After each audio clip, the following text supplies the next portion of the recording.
Bonjour à tous, veuillez vous inscrire pour recevoir nos nouvelles quotidiennes. OMOL, tentative d'envahissement du terrain et tension autour du Vélodrome. Furieux face au jeu offert par l'Olympique de Marseille, des supporters phocéens ont d'abord tenté d'envahir la pelouse après le troisième et dernier but de la victoire 3-0 de l'Olympique lyonnais au Vélodrome, avant de poursuivre les affrontements avec les forces de l'ordre hors du stade.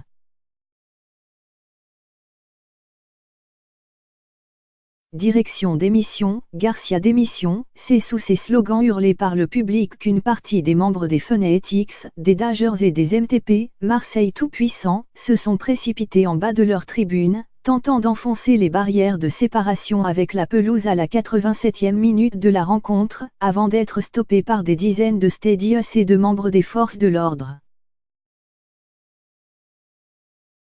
Après avoir finalement réussi à enfoncer la barrière, quelques minutes après le coup de sifflet final, les supporters de l'OM ont été repoussés vers le haut de la tribune à coups de grenades lacrymogènes.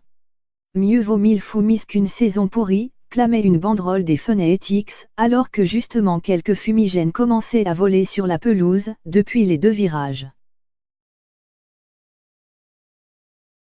Après de longues minutes de tension dans le stade, dans les deux virages, là où se trouvent les clubs de supporters de l'OM, les échauffourées se sont poursuivies autour du Vélodrome. Plus d'une heure après la fin de la rencontre, des dizaines de supporters poursuivaient ainsi leur face-à-face avec les forces de l'ordre sur le parvis Jean-Bouin, face au boulevard Michelet.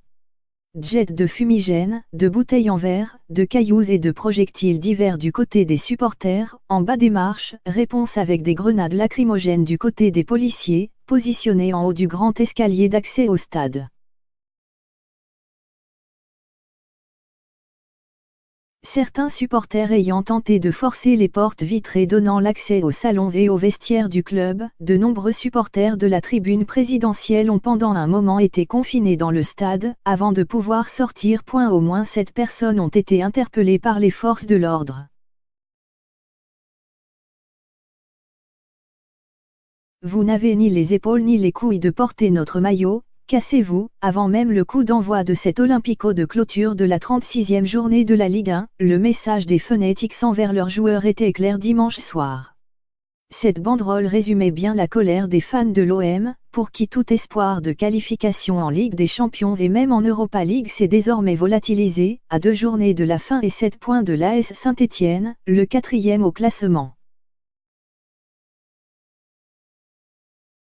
La tension était forte dans les tribunes du Vélodrome et autour du stade, avant même le match, comme l'a démontré le caillassage du bus des joueurs lyonnais, dont la partie extérieure du double vitrage avant droit du véhicule a été largement brisée par plusieurs projectiles. Quant au fameux Champions Project, ce billet pour la Ligue des Champions annoncé pour 2019 dans le sillage de l'arrivée du propriétaire américain Frank McCourt à la tête du club en 2015, il a été largement raillé par le Virage Sud, requalifié en Tisane Project, Naufrage Project, Faillite Project, Mensonge Project ou encore Fiasco Project, entre autres. Au-dessus des auteurs de ces messages, le groupe de supporters du Commando Ultra 84, les South Winners ont profité de cette soirée pour fêter le 32e anniversaire de leur naissance, en 1987, avec un gigantesque tifo et un slogan, « Notre histoire est notre force, votre haine est notre fierté ».